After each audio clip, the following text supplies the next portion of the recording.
Hvad kigger du på, mor?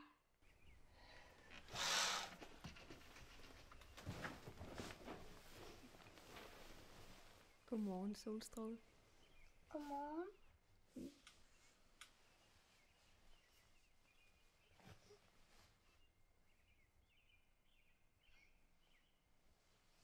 Du har verdens blødeste arm.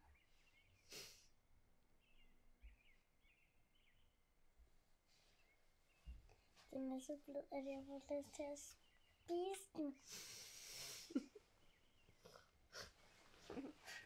Sådan en arm får du også, når du bliver stor.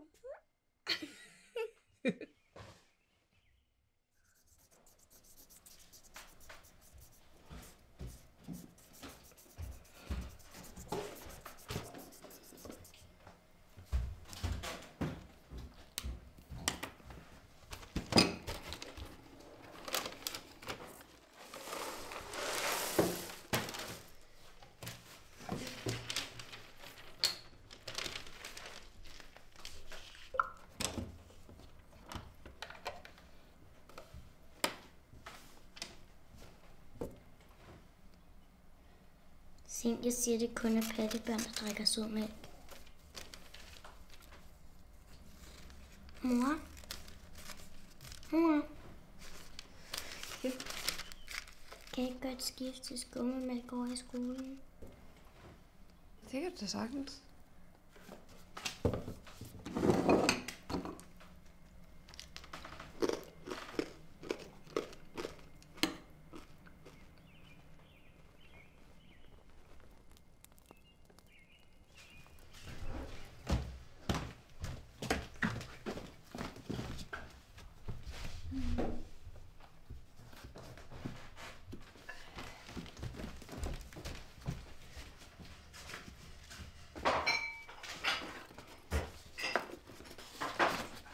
Mor, jeg er klar nu.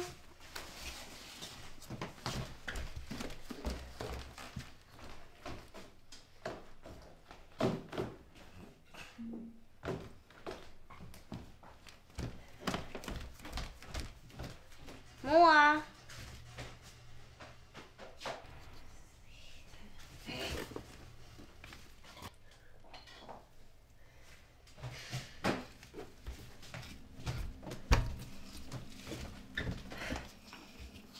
Hvad laver du nu? Solvej, du må ikke skilte med, hvor vi bor. Hvorfor ikke? Fordi der er nogen, der følger efter os.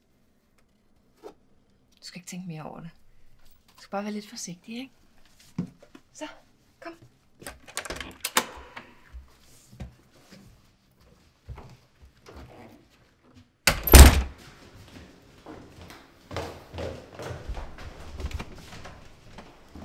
Hej. Er det Pil og Solvej? Ved du hvad, vi kommer fra kommunen, og vi vil gerne have lov at snakke med dig. Smid lige ind igen. Voksne skal lige snakke sammen. Så.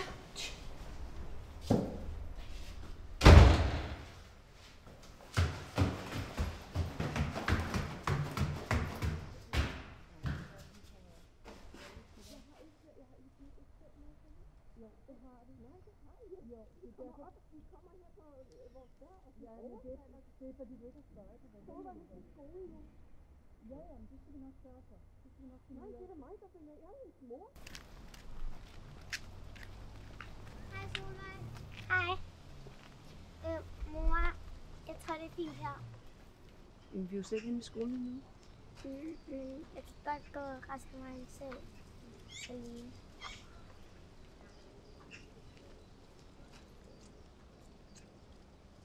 Ja, god dag, skat. Hej, mor. Hej.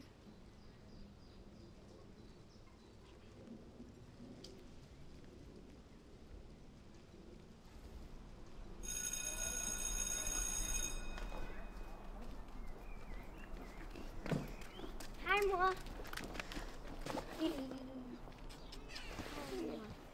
Hej så. Jeg må passe på, det bliver ramt. Nej, jeg var ikke.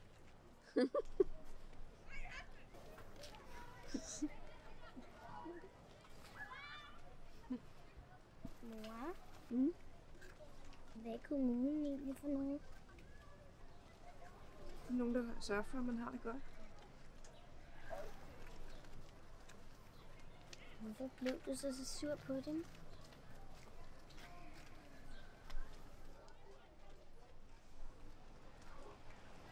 Mor, nu rammer du stregerne.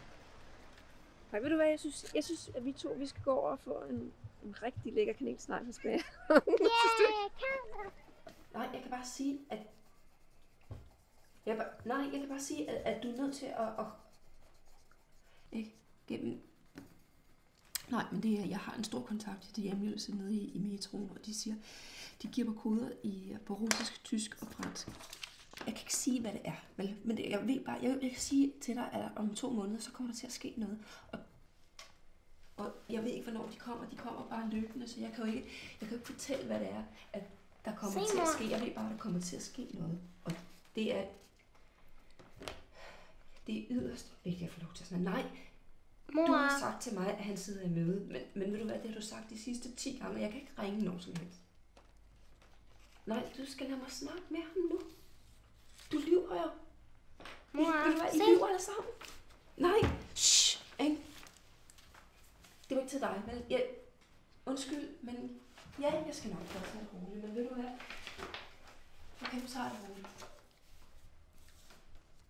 Jeg vil gerne have, at jeg bare får lov til at snakke med ham. Ikke? Fordi det er ham, og jeg ved ikke, hvornår.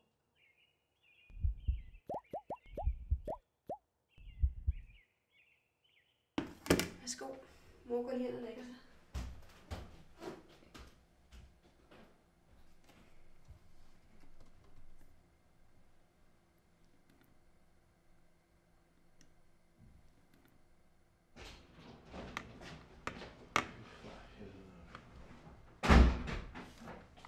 Far? Hej skat, hvor er din mor henad? Hvad fanden er du gang i, mand? Hvad tænker du på at stoppe på overførselen? Hvad laver du her? Ja, hvad tror du? Hvordan har du tænkt, at jeg skulle betale min regning, når du stopper med at betale, hvad du skylder mig? Hvad sker der op i dit lille syge hoved? Du skal gøre nu! Og hvad sker der op, når du holder op med at arbejde? Hvad er det for noget pis, mand? Du skal gøre det! Nu stopper du fandme dit større kælling!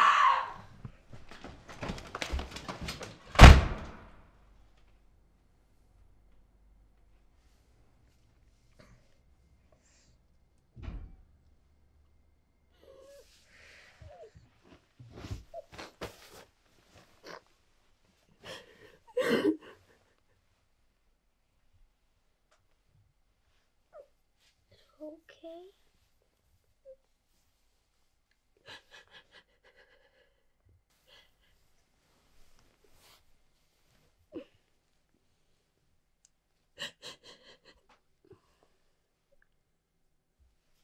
Er det fordi, vi ikke har nogen penge?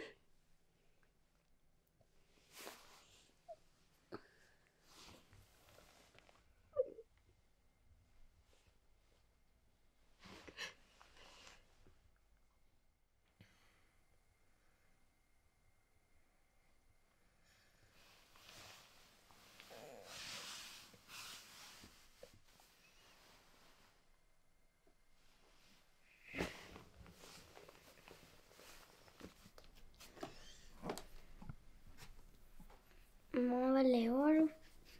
Jeg arbejder lidt på noget vigtigt.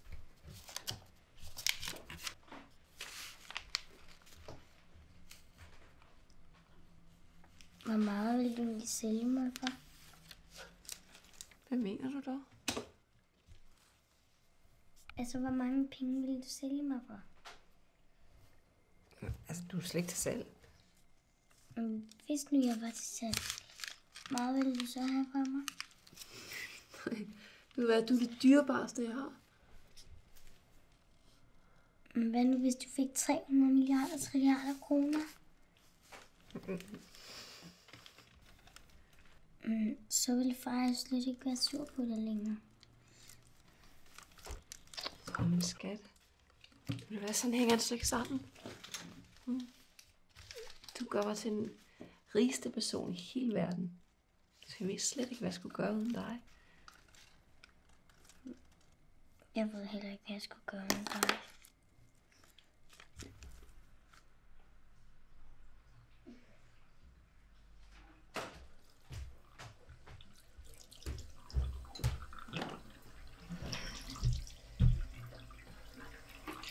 Mor, jeg har ondt i maven.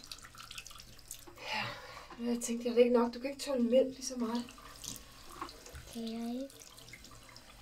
Nej, du må lade være med at drikke din mælk i skolen. Du må da drikke noget juice i stedet for. Kan jeg så heller ikke spise is ligesom dig? Jeg er rigtig travl. Jeg skal en masse vigtige ting i dag. Kan du ikke skynde dig og gøre dig klar til skole? Vi er sent på den. Ja.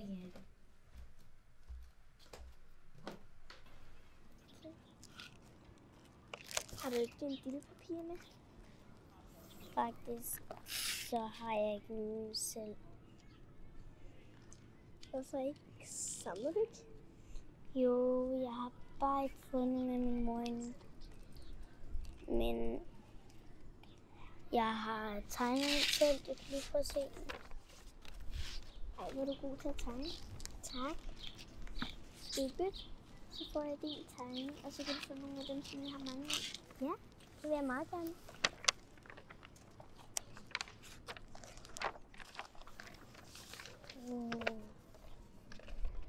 Måske vi kunne lege sammen i dag. Ja. Så kan vi tage hjem til dig og kigge på mine billepapir. Nej, jeg skal hellere lege hos dig. Hvorfor det? Fordi jeg gerne vil se mit værelse. Men de er altid hos mig. Jeg har en mobiltelefon. Du kan ringe og spørge din mor.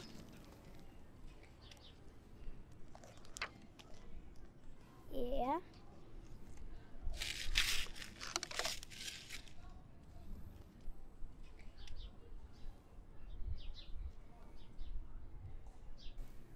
Hej mor. Det er mig, Solvej. Jeg vil bare spørge, om mig og Aya kan have en legeaftale i dag hjemme hos os. Nå. Okay. Jo. Det kunne vi ikke. Sæt din mors telefonnummer sammen med? Ja. Vi kunne ikke finde den på noget. Hej, skat. Mor.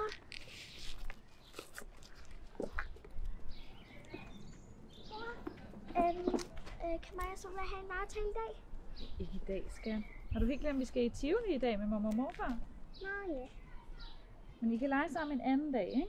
Okay. Ja. Vi skal faktisk skynde os lidt, skat. Så hej hej.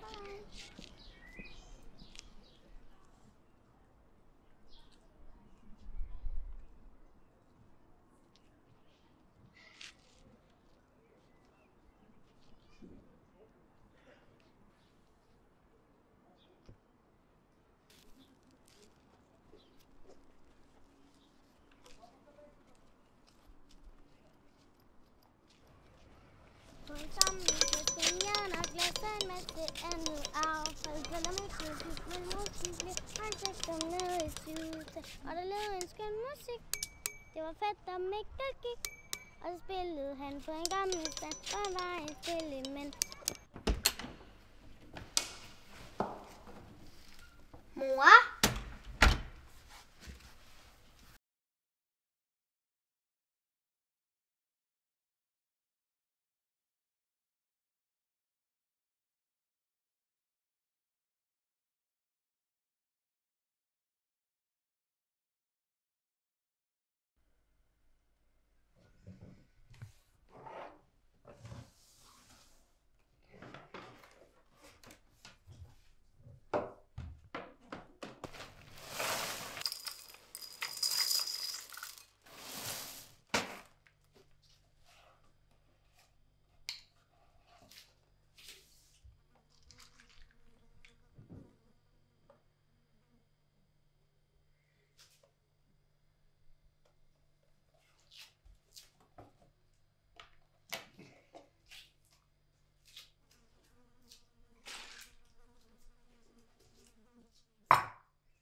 Mor?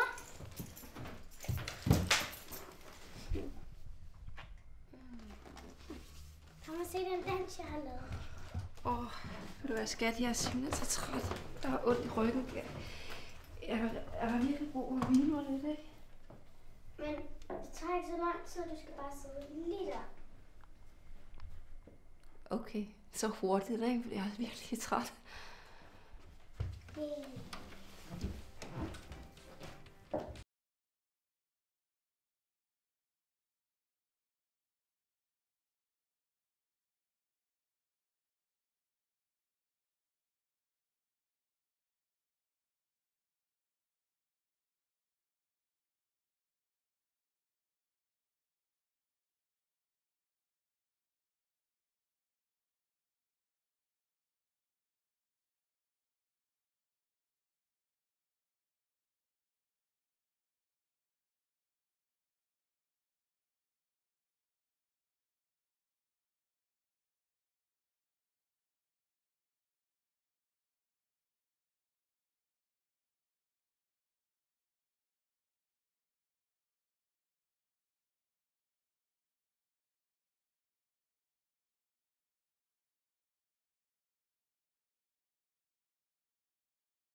Men ved I så også godt, at vi ikke har afleveret CD'en tilbage til biblioteket?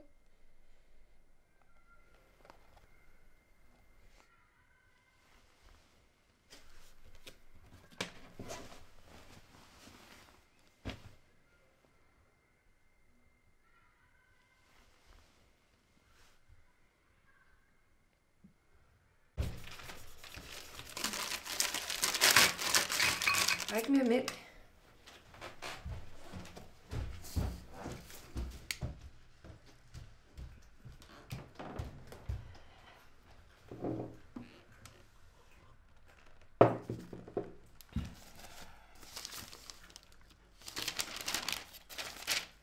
Og skat, i morgen der skal du over til tvillingen for gården og passes. Skal jeg nu passes igen? Ja, jeg har en masse vigtigt arbejde, så Lars han har sagt, du godt må sove hos dem i morgen. Okay, men hvornår skal vi to så lave noget hyggeligt sammen?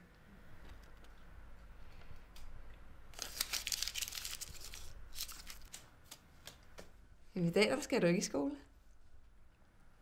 Hvorfor ikke? Nej, fordi i dag der skal vi to have en rigtig hyggedag. Er det rigtigt? Yay! Hvad skal vi så lave?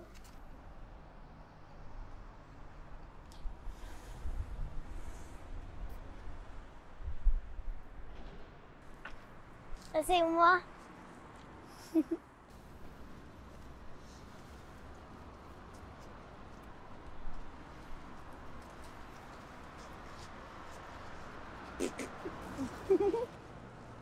Hvad siger jeg?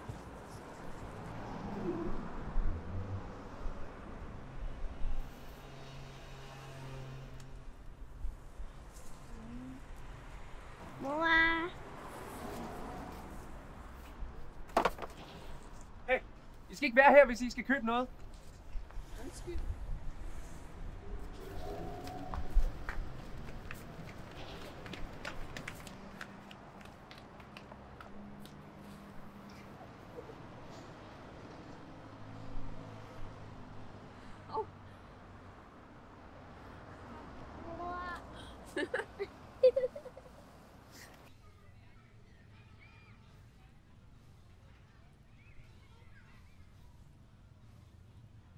Det er så dejligt at ligge her.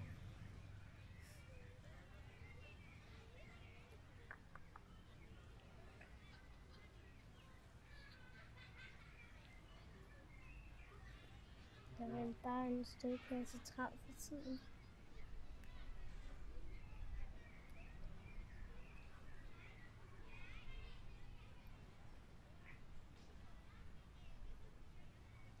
Men hvorfor har du egentlig så travlt?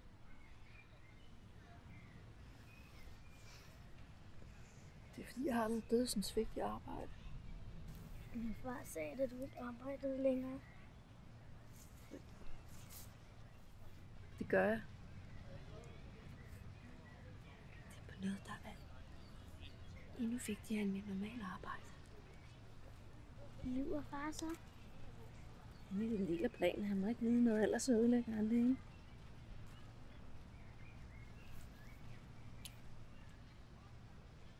kærlighed er noget, som har betydning for hele menneskeheden. Det gælder liv eller død. Altså som en hemmelig mission. Sej, det vil jeg fortælle hende i skolen. Nej, det må du ikke. Hvorfor ikke? Du må ikke fortælle noget som helst om vores liv. Jo. Det må du ikke, de må ikke vide noget. Stop nu, mor. Hvem er det, der ikke må vide Nej, noget? taler ikke mere om det. Taler ikke mere om det. Jeg vil vide det. Hvem er det, der ikke må vide noget? Stop så. Vi går hjem nu. Jo, må jeg vide det. Hvem er det, der ikke må vide noget? Kom så, ikke mere. Hvem er kom, det? kom nu. Er det?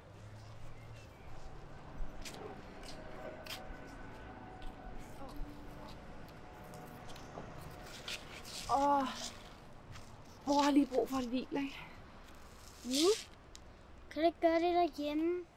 Jeg skal bare lige lægge mig lidt ned.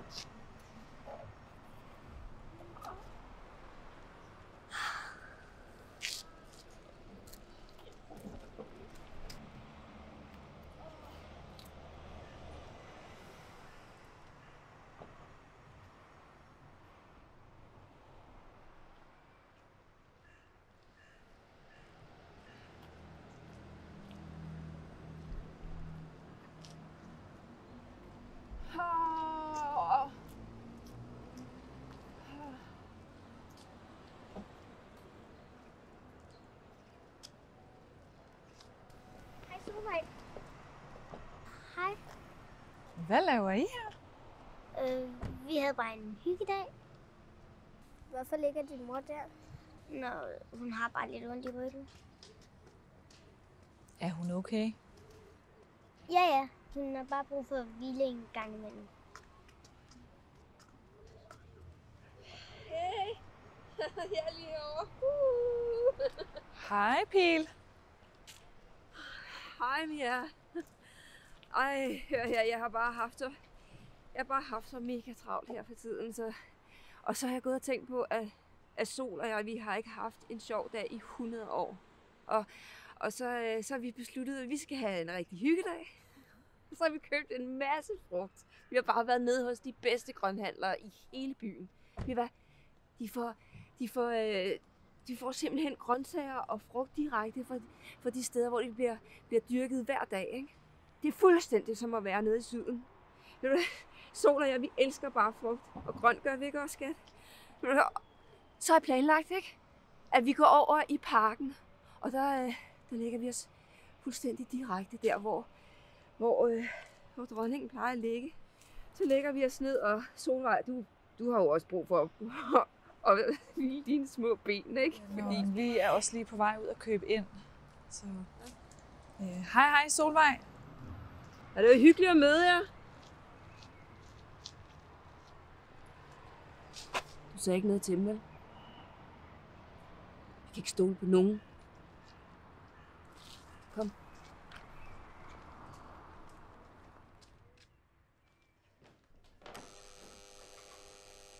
Hallo?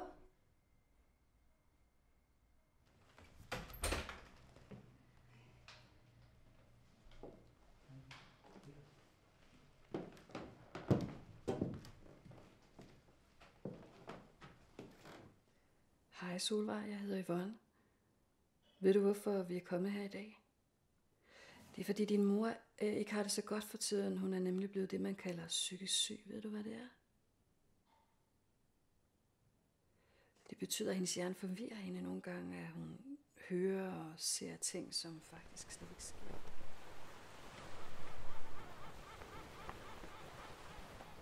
Ja, nu har vi talt med din mor, og vi bestemte os for, at hun skal på hospitalet, så hun kan blive god igen.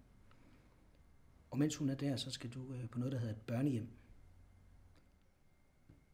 Ved du hvad, jeg kan godt forstå, at du er ked af det og bange. Ved du hvad, det er helt okay. Det må du gerne være.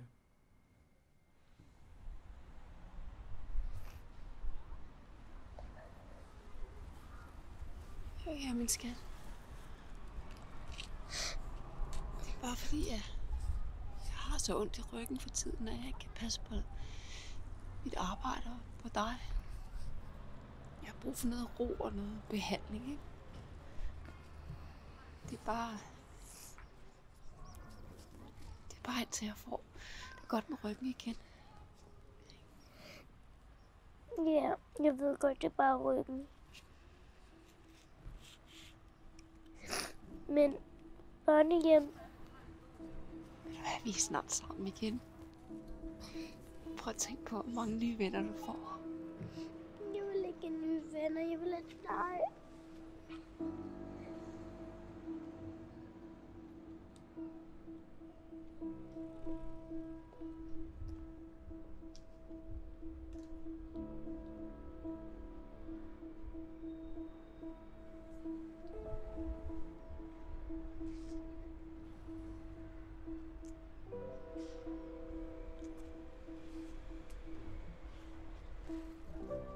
Vil du ikke godt selv gå? Vi ses snart, mit solstråle.